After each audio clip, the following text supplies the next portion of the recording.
നിങ്ങളുടെ favourite shows ഇനി ഒരിക്കലും മിസ്സാവില്ല. ഇപ്പോൾ C5 കാണും നിങ്ങളുടെ ഫേവറേറ്റ് ഷോസ് തികച്ചും സൗജന്യമായി.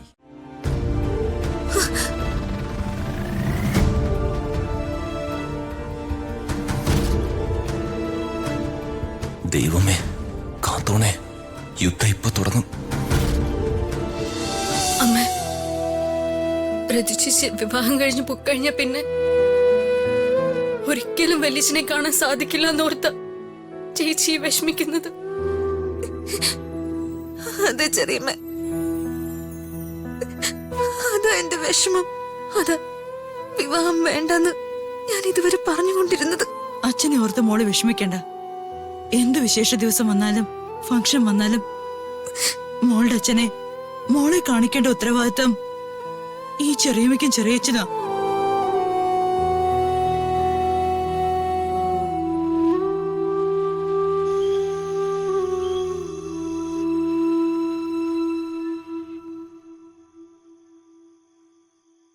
ഋതിക മാഡം എന്നോട് പിണങ്ങിയിരിക്കുന്നതൊന്നും കാര്യമാക്കാതെ എങ്ങനെയെങ്കിലും മാഡത്തിന് എക്സാമിന് ജയിപ്പിക്കാനായി പ്രിപ്പയർ ചെയ്യണം.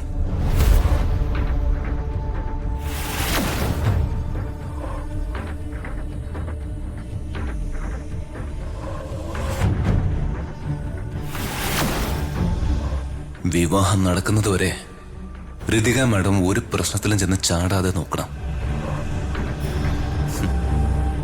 എൻഗേജ്മെന്റ് റിംഗ് എക്സ്ചേഞ്ച് മുടങ്ങാൻ അംബിക മാഡം മനഃപൂർവ്വം നടത്തിയ ഗെയിം ആർക്കും മനസ്സിലായിട്ടില്ലെന്നാ അവരുടെ വിചാരം.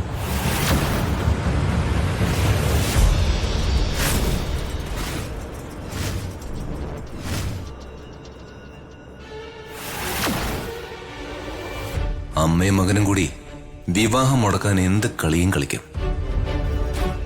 എന്ത് റിസ്ക് എടുത്തും ഋതിക മാഡത്തിന്റെ വിവാഹം നടത്തണം.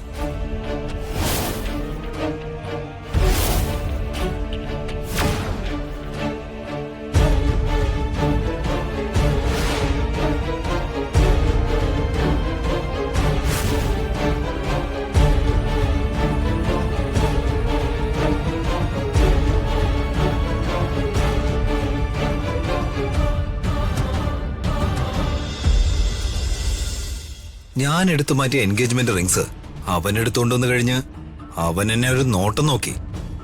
ആ നോട്ടത്തിലുണ്ടായിരുന്നു എല്ലാം. ഞാൻ പറഞ്ഞില്ലേ ദീപക്കെ, നീ അതങ്ങ് മറന്നേക്ക്.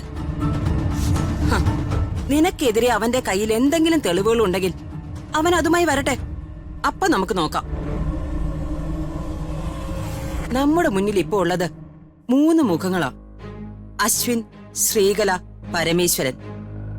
നീ അവരെ ടാർഗറ്റ് ചെയ്യ്, അവരെ മാത്രം.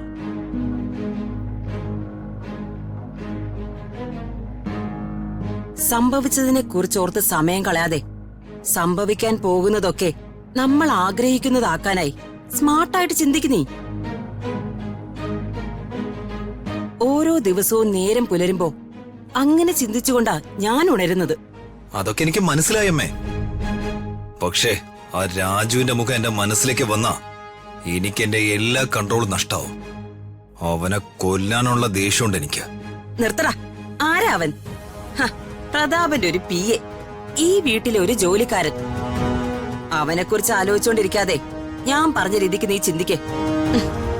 ആദ്യം നീ സമാധാനമായിട്ട് പോയി കിടന്ന് ഉറങ്ങ്. ഉറങ്ങി എണീക്കുമ്പോ നിന്റെ കൺഫ്യൂഷനൊക്കെ മാറും. ആ പിന്നെ നിന്റെ രാത്രി സഞ്ചാരവും പബ്ബും പാർട്ടിയും ഒന്നും ഇനി വേണ്ട. പ്രതാപന്റെ മുന്നിൽ ഒരു ക്ലീൻ ഇമേജ് നീ മെയിൻറ്റെയിൻ ചെയ്യണം. ശരിയമ്മേ.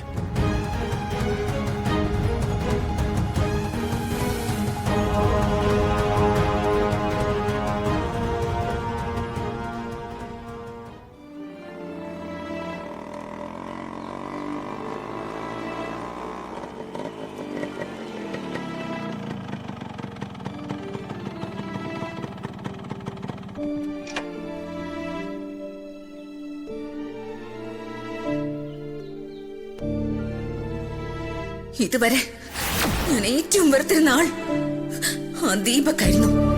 ഈ നിമിഷം ഞാൻ പറയുന്നു, അവനെക്കാളും 100 ഇരട്ടി നിന്നെ ഞാൻ വെറുക്കുന്നു.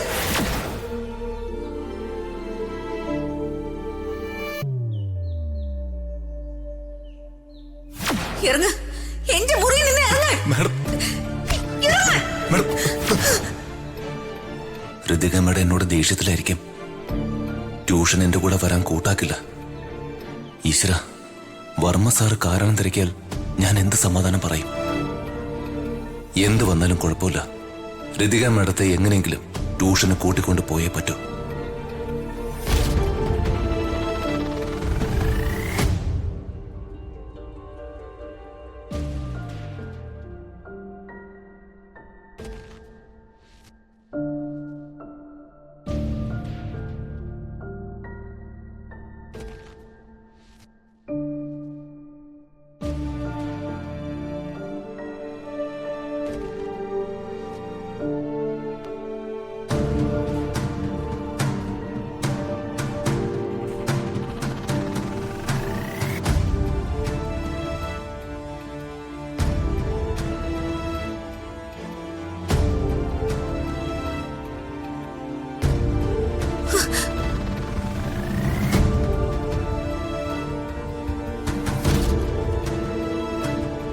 ദൈവമേ കാത്തോണേ, യുദ്ധം ഇപ്പൊ തുടങ്ങും.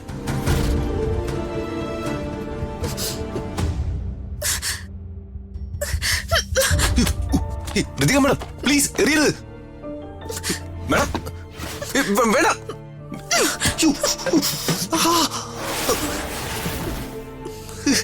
ഋതിക മാഡം എനിക്ക് വേദനിച്ചു. മതി, നിർത്ത്. മാഡം വേണ്ട, മാഡം വേണ്ട.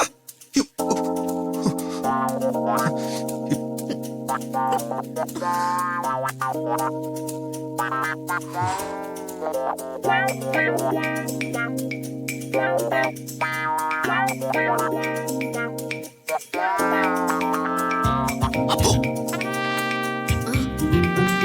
ഇങ്ങ് വന്നേ. എന്താ രാജുവേട്ടാ? ഇങ്ങ് വാ, പറയാം.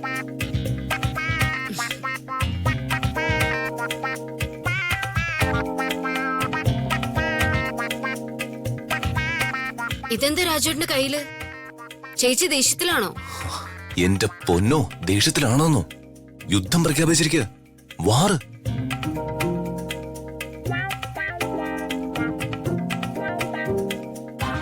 എന്തിന്? അതൊക്കെ ഞാൻ പറയാം. അപ്പു എനിക്കൊരു ഉപകാരം ചെയ്യണം.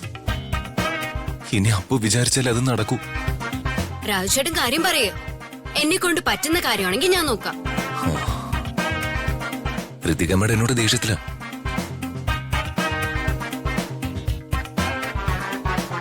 അപ്പു എങ്ങനെയെങ്കിലും ട്യൂഷൻ ഋതിക മാഡത്തിനെ എന്റെ കൂടെ വീട്ടിൽ വരാനുള്ള സമ്മതം മേടിച്ചു തരണം.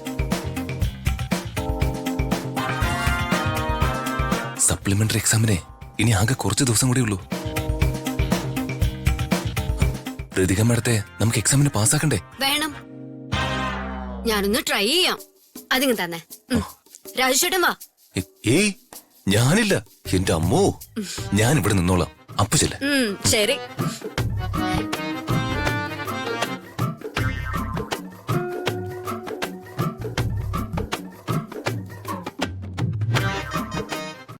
ഡൗൺലോഡ് ചെയ്യൂ C5 ആപ്പ്. കാണൂ എല്ലാ എപ്പിസോഡുകളും സൗജന്യമായി.